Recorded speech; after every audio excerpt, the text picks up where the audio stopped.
US President Joe Biden said the killing of Nasrallah was a measure of justice. In a statement, he said the strike that killed Nasrallah took place in the broader context of the conflict that began with Hamas's massacre on October 7th. Nasrallah the next day made the fateful decision to join hands with Hamas and open a northern front against Israel. The United States fully supports Israel's right to defend itself against Hezbollah, Hamas, the Houthis, and any other Iranian-supported terrorist groups. Shihab Rattansi has more on the US reaction from Washington, D.C. The question being asked in Washington is, what is next? Will Israel now escalate further with a full-on invasion of southern Lebanon? President Biden was at his weekend home in Delaware on Saturday, and he was asked about that as he was leaving church. Mr. President, is a ground incursion into Lebanon inevitable? Time for a ceasefire. Will you visit the hurricane site? Will you respond to the missile attacks on the U.S. warships? Will you respond to the missile attacks on the U.S. warships in the Red Sea? We're responding. Biden's statement raises several questions. When he says he's for a ceasefire now, does he mean a complete ceasefire? Does he accept what Hezbollah has long said, that if Israel stops the destruction of Gaza, then residents of northern Israel can return to their homes? Or is he accepting the argument from Israel that the only way to de-escalate is to escalate? Reportedly, there are proponents of that strategy in the administration. We have heard that the administration is against an Israeli invasion of southern Lebanon, but then consistently we have heard the administration say it is against actions that Israel subsequently does. Shihab Rattansi, Al Jazeera, Washington. Phyllis Bennis is a fellow with the Institute for Policy Studies. She's also the international advisor to Jewish Voice for Peace. And she's joining us live from Washington, D.C. It's always a pleasure to have you on Al Jazeera, Ms. Bennis. Thank you for your time.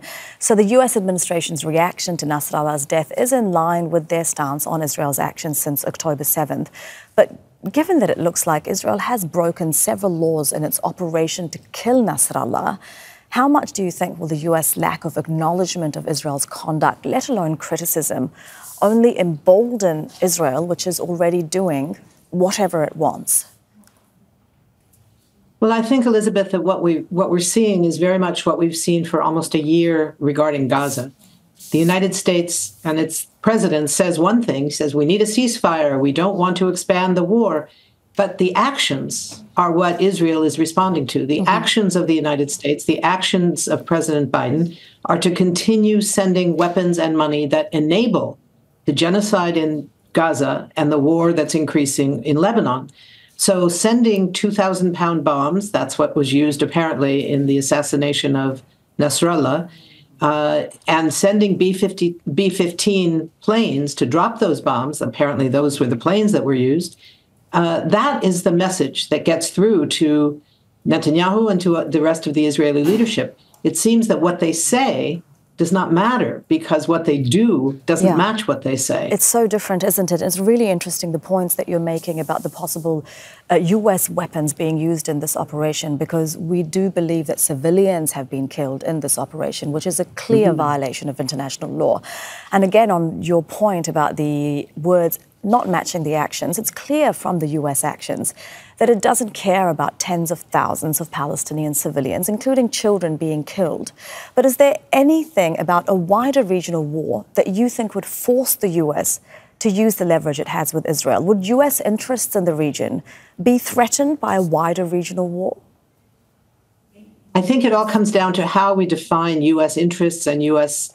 Protections in the region. If you accept the notion that the national interests of the United States are bound up with expanding the military presence across the world, then it's a good thing that they are already having 40,000 U.S. troops in the region and are now sending more troops. We don't know how many. We know there's now 2 aircraft carriers in the region. There's a new submarine that's been sent, and there are U.S. bases throughout the region.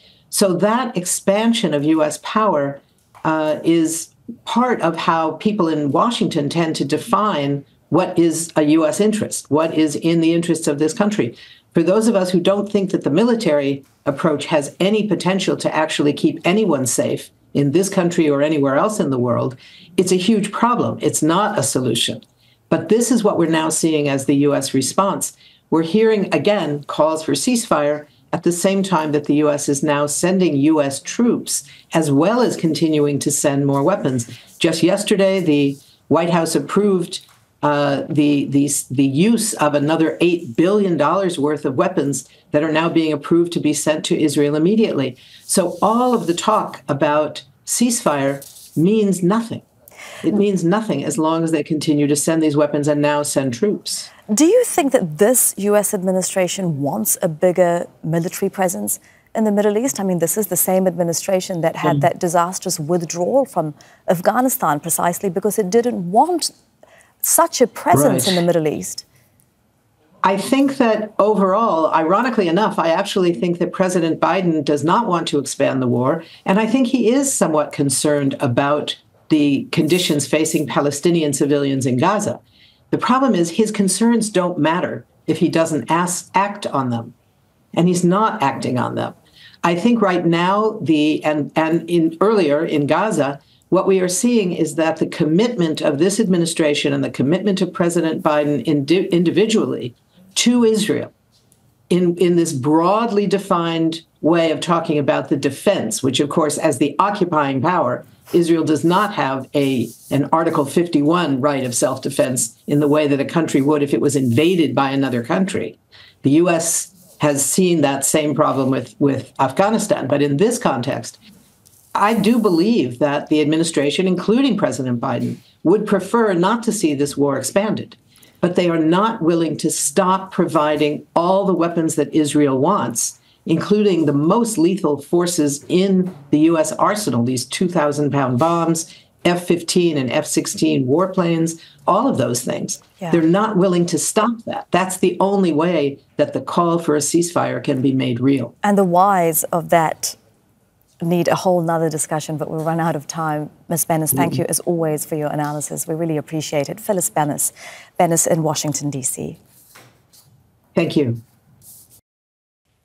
Make sure to subscribe to our channel to get the latest news from Al Jazeera.